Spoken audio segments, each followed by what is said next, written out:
Et le meilleur contributeur de ces 2 dernières semaines est...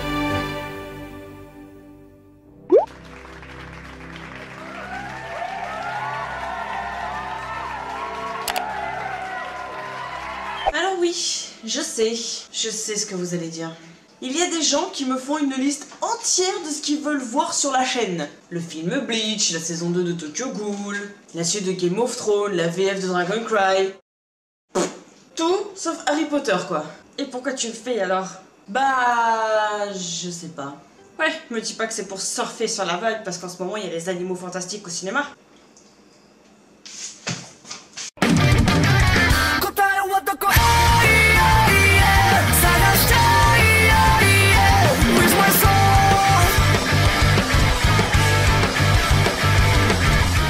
Ah là là, Harry Potter, ce film de mon enfance, il a déjà 17 ans, damn la vieillesse. Hey!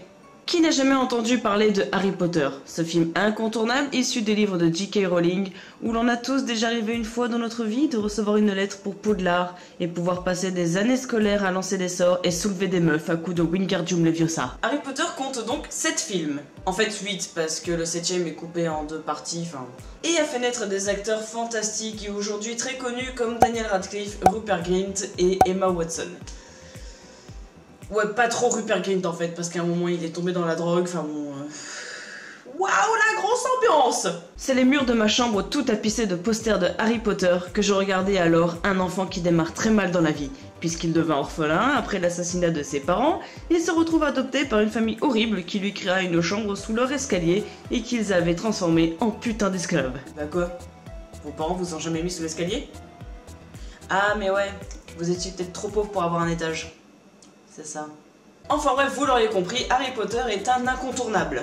Je suis encore très fan de l'univers et encore aujourd'hui il m'arrive de me faire des marathons Harry Potter, mais c'est vrai que maintenant, avec mes yeux d'adulte, en re-regardant les films, je me rends compte qu'il y a plein de choses qui vont pas du tout. Albus, vous croyez vraiment qu'il est prudent de le confier à des gens pareils? Je les ai observés toute la journée, ce sont les pires moldus qu'on puisse imaginer.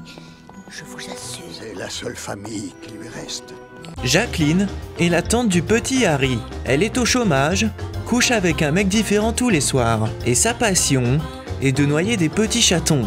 Mais tout ça, on s'en fout, car c'est la seule famille qui lui reste. Donc comme je vous l'ai expliqué au début, le petit garçon est laissé devant la porte de Monsieur et Madame Dursley, Madame Dursley étant sa tante. Et voici un petit aperçu du début de vie de Monsieur Harry Potter.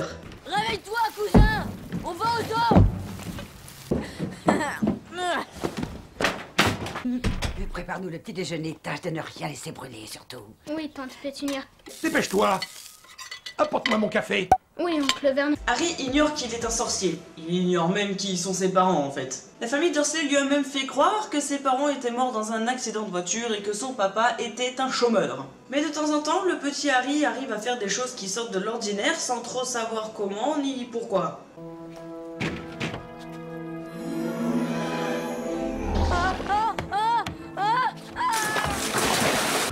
Merci. Je t'en prie. Le soir de ses 11 ans, Harry ne réussissant pas à lire les lettres qu'il reçut chez lui pour le prévenir de sa véritable identité, un géant passa la porte pour la lui donner en main propre et lui avouer, accessoirement, qu'il possède des pouvoirs magiques et qu'il est, en plus de ça, très connu dans le monde des magiciens. Alors qu'il n'était encore qu'un bébé, Harry manque de mourir le 31 octobre 1981, lorsque Lord Voldemort... Chut, on ne doit pas prononcer son nom. Oh là là, la thug.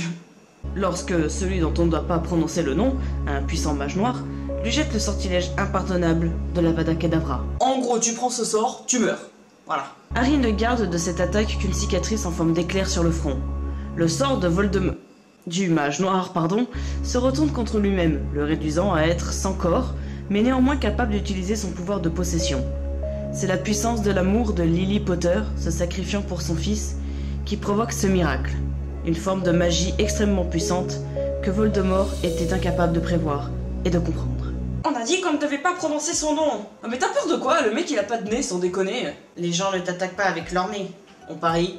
Bref, après ça, il emmène Harry loin de sa famille de timbrés pour aller lui acheter ses fournitures scolaires. Des livres, un chaudron, une chouette, une baguette magique, qui, soit dit en passant, est la même que Voldemort. Celui dont on ne doit pas prononcer le nom.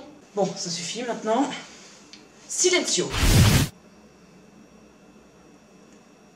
Voilà. on devrait avoir la paix pour un moment maintenant. Ensuite, le géant Hagrid et Harry vont à la banque pour récupérer un paquet spécial et top secret pour le directeur de l'école. Il ne faudra pas parler de ça à qui que ce soit, Harry. Le jour où j'étais à Gringotts, Hagrid a pris quelque chose dans l'un des coffres. Il a dit que ça concernait Poudlard et que c'était très secret. Oh, brother. Juste avant d'entamer sa première année à Poudlard, j'aimerais revenir sur la scène là où les gens ils traversent pour aller prendre le train. Pour se rendre à Poudlard, il faut prendre le Poudlard Express. Et on est d'accord que tu trouves pas ce train à la vue de tous les moldus. Il faut passer par la voie 9 3/4. Autrement dit, foncer dans le mur entre la voie 9 et 10. Et devant tout le monde, soit dit en passant. Parce que tout le monde s'en bat les reins. Mais on est d'accord que lorsque Harry passe, le gars là, à une seconde près, il crevait. Attends, mais c'est super dangereux leur truc là. Ça veut dire qu'à n'importe quel moment, un mec peut apparaître et te rendre paraplégique. Non mais les gars, changez votre système, il y a des enfants. Dans le train, Harry fera la connaissance de Ron Weasley, un petit rouquin dont la famille n'est pas connue pour sa richesse, un peu gaffeur et trouillard. Et Hermione Granger, une meuf chiante qui sait tout sur tout, qui prend les gens de haut, surtout Ron, et qui en plus est née de parents moldus. Ah ouais, c'est possible. Puis en plus, elle a l'air choquée de voir une baguette magique, tu sais. Oh, tu fais de la magie. Bah oui, fais de la magie, connasse, on est dans le train de direction Poudlard, pas direction Auschwitz. D'ailleurs, je vous ai fait des petits fours. Une fois les élèves arrivés à Poudlard, un des professeurs leur fait la présentation rapide des 4 maisons. Gryffondor, Poufsouffle, Serre d'Aigle et Serpentard. Les élèves ils sont répartis en fonction de leur personnalité et par le choix-peau magique. Serpentard. Difficile, très difficile. Je vois beaucoup de courage et des qualités intellectuelles aussi. Il y a du talent, oh oui, et un grand désir de faire ses preuves. Alors où vais-je te mettre? Il vaut mieux... Gryffondor! Tu t'apercevras vite que certaines familles de sorciers valent mieux que d'autres, Potter. Évite de choisir tes amis parmi les gens douteux. Je peux te conseiller. Je sais qui sont les gens douteux. Je n'ai pas besoin de conseils. Bienvenue à votre premier cours de vol. Tendez la main droite au-dessus du balai et dites debout. Debout. Debout. Debout. Wow. Debout. Debout. Debout. Debout. Finalement, un des élèves va perdre le contrôle de son balai et celui-ci va commencer à devenir complètement fou.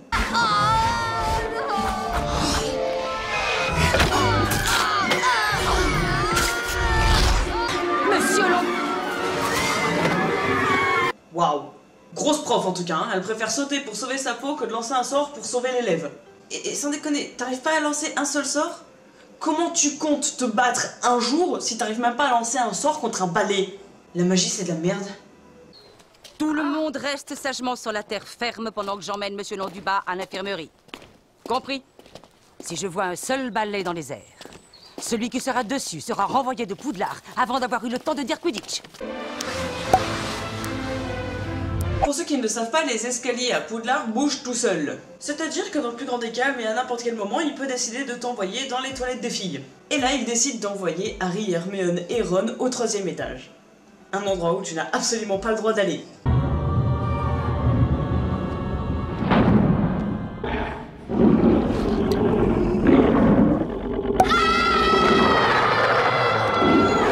Non mais, y a rien qui va dans cette scène. Non mais moi j'ai compris le manège de Poudlard. En vérité, il déteste les enfants. Bah ouais. Comment vous expliquer que les escaliers bougent tout seuls pour nous emmener dans des endroits potentiellement interdits et très très dangereux si ce n'est pour qu'on meure? Parce que ouais, en vrai, si on a la chance de s'en sortir, eh ben on est puni. Je l'ai lu dans le livre spécial Fayot. Vous l'aurez compris, la sécurité à Poudlard laisse légèrement à désirer. Non mais what the fuck? Un putain de chien à 3 têtes? Allô? Non mais attendez, c'est quoi cette école? Les escaliers vous font aller dans un endroit super dangereux et super interdit où il y a une bestiole qui peut vous tuer? Nani? Ouais mais c'était fermé à clé. On est dans une école de sorciers. Aucune porte n'est vraiment fermée. Puis rien ne peut être pire qu'un chien à 3 têtes, on est d'accord. Un troll dans les cachots! Un troll dans les cachots!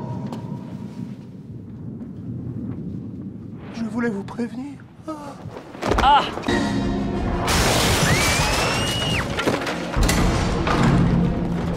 Hé! Gros ballot!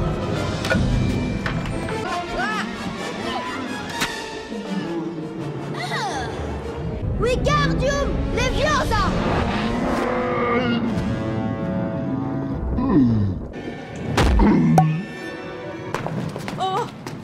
Oh mon Dieu! Mais expliquez-vous tous les deux. Eh bien, ce qui s'est passé, c'est ma faute, professeur McGonagall. Quoi? Miss Granger? Si tu l'attrapes, Potter, on gagne. Quelqu'un peut dire à ce mec que c'est à sa gauche que ça se passe? Après une tentative de meurtre ratée sur Harry d'un professeur, nous voilà au premier jour des vacances de Noël. Hermione se prépare à rentrer chez elle, tandis que Ron et Harry jouent aux échecs version sorcier. Reine en E5.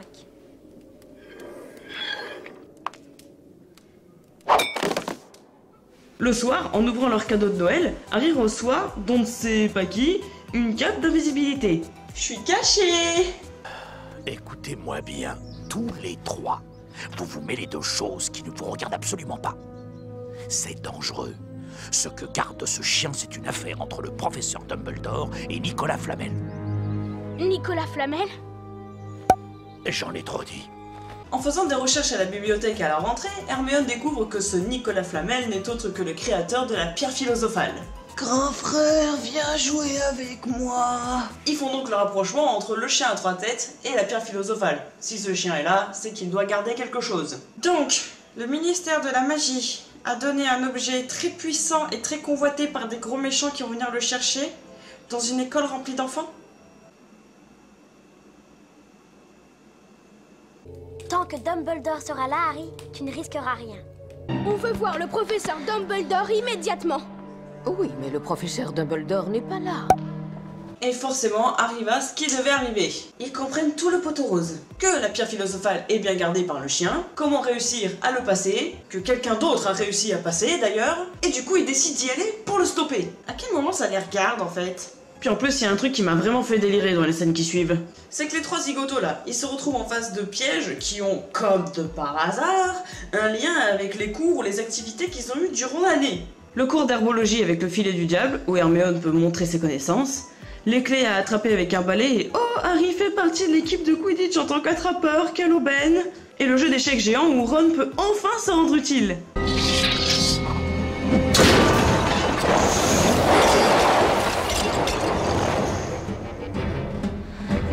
Si, Hermione, je crois que ça va se passer exactement comme dans la version sorcier. Du coup, je pense à un truc là. Ça veut dire que le mec qui est passé avant eux, il a tout rangé, il a remis la clé à sa place en l'air, et le plateau d'échecs là, il a passé un coup de balai dessus, puis il a recollé les morceaux avec de la glu. Puis c'est quoi ces pièges pour protéger une pierre philosophale des gros méchants si les premières années peuvent les passer? Enfin bref, Harry continue son chemin tout seul et se retrouve face à Voldemort, qu'il bat grâce à son pouvoir du Deus Ex Machina, main qui brûle le visage des gros méchants. Évidemment, il ne meurt pas, hein, il prend la fuite, la pierre philosophale est sauvée, et à la fin, c'est les gentils qui gagnent parce que Gryffondor gagne la coupe des 4 maisons en utilisant le pouvoir du Deus Ex Dumbledore. Et Harry, tu me montres ta chambre des secrets? Bien sûr, j'exagère et je troll pour la vidéo, mais si vous rematez les films et que vous faites bien gaffe aux détails, vous allez vous rendre compte qu'il y a plein de choses qui ne collent pas, qui ne sont pas logiques, en plus du fait que les acteurs jouent ultra mal. Tu dis ça parce que t'es jalouse de pas avoir reçu ta lettre pour Poudlard? Ah, oh là là, je suis invisible, je ne vois plus rien et je n'entends plus rien, car en fait, je ne suis plus là. Abonnez-vous.